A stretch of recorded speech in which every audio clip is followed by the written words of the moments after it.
It is 9:15 p.m. on a Tuesday. You have performed the ritual. You've dimmed the lights, selected a movie that you've already seen twice to ensure no mental effort is required, and you have retrieved a bag of chips. You know this bag. You have bought it weekly for 3 years. Your brain has a topographical map of its contents. You tear the top open. The scent of salt and artificial lime hits you. But as you reach inside, something happens.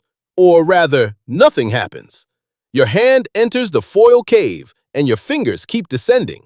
You pass the midpoint of the bag. You reach the lower third.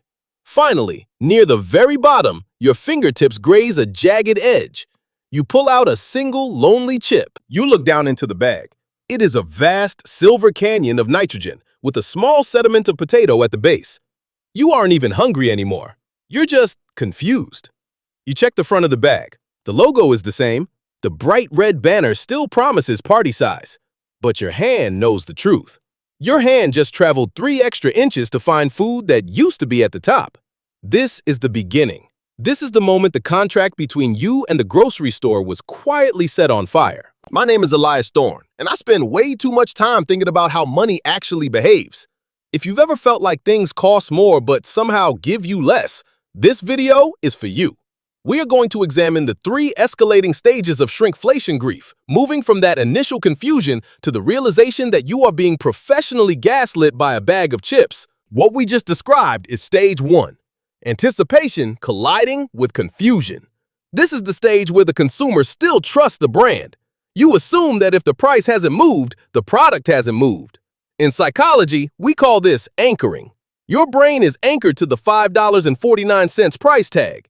As long as that number stays the same, your internal alarm system stays off. But look closer at that bag of chips in your lap.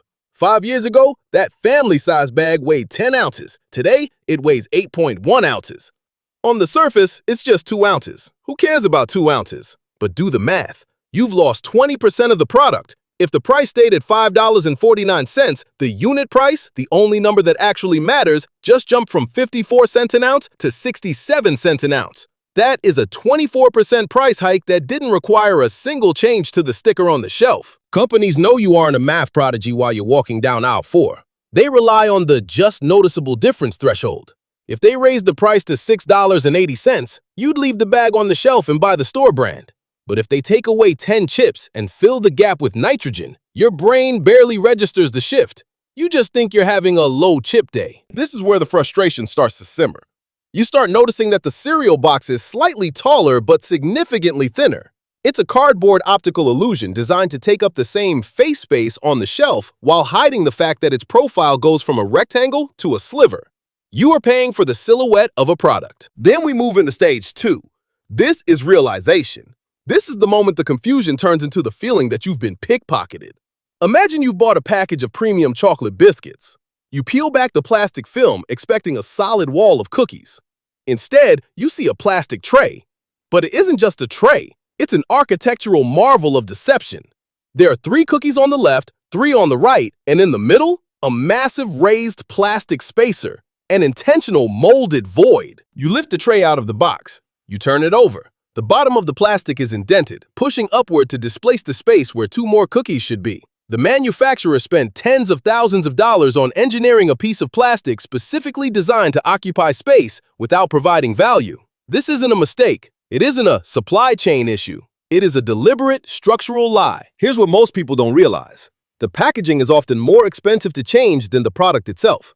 When a company decides to shrink your yogurt from 6 ounces to 5.3 ounces, they have to retool an entire factory line. They have to redesign the cups. They have to recalibrate the shipping pallets. They are willing to spend millions of dollars on the logistics of less just to avoid the loss aversion you feel when a price goes up. Psychologically, humans feel the pain of losing something twice as much as we feel the joy of gaining something. If a brand gives you 10% more for free, you're mildly happy for 6 seconds. If they raise the price by 10%, you might boycott them for life. So they choose the third option. They keep the price, they keep the joy, and they just quietly erode the reality. Think about your jar of peanut butter.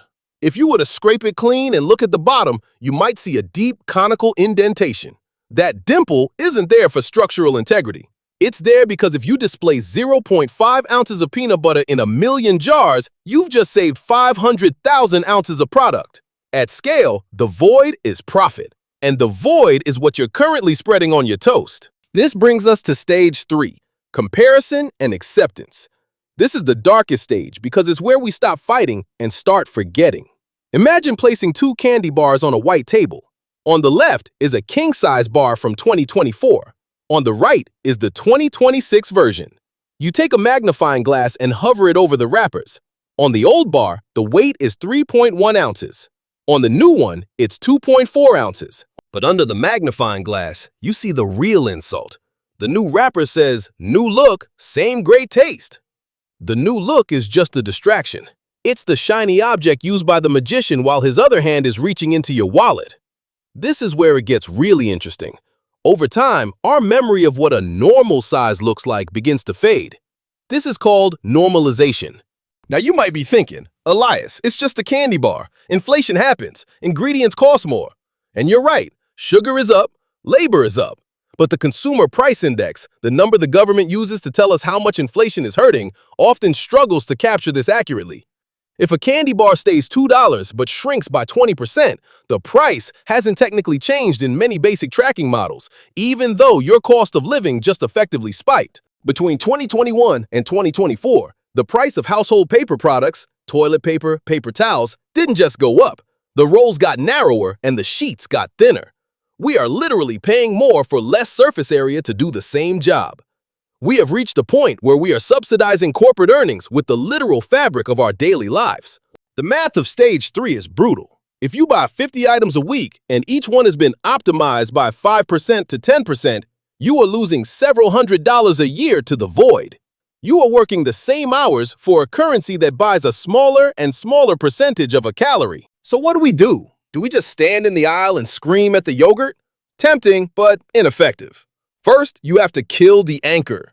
Stop looking at the big number on the tag. Your eyes need to drop to the bottom left or right corner of that tag, to the unit price. Whether it's price per 100 count or price per ounce, that is the only metric that cannot lie. Second, change your behavior. Shrinkflation hits the biggest, most recognizable brands the hardest because they have the most brand equity to burn. Store brands, the generic versions, often lag behind in the shrinkflation race. Their packaging is simpler and their margins are different. Often, the generic 16-ounce jar of peanut butter is still actually 16 ounces. Finally, recognize the system for what it is. Shrinkflation is a designed psychological exploit. It relies on your tiredness, your haste, and your desire for things to just stay the same. It turns the grocery store into a battlefield where the weapons are hidden in the fine print. The next time you open a box of cereal and find it half empty, or you notice your dish soap seems a little more watery than it did last month, don't just sigh and move on. Recognize the betrayal. The system is designed to make you feel like your money is fine while the world around it gets smaller. Stay alert, read the labels, and for heaven's sake, stop paying for the nitrogen. It's the most expensive air you'll ever buy. If you found this breakdown of the void helpful, hit the like button and subscribe for more deep dives into how money actually behaves in the wild. We're on a mission to help you see through the professional gaslighting of modern marketing. So stay curious, and I'll see you in the next video.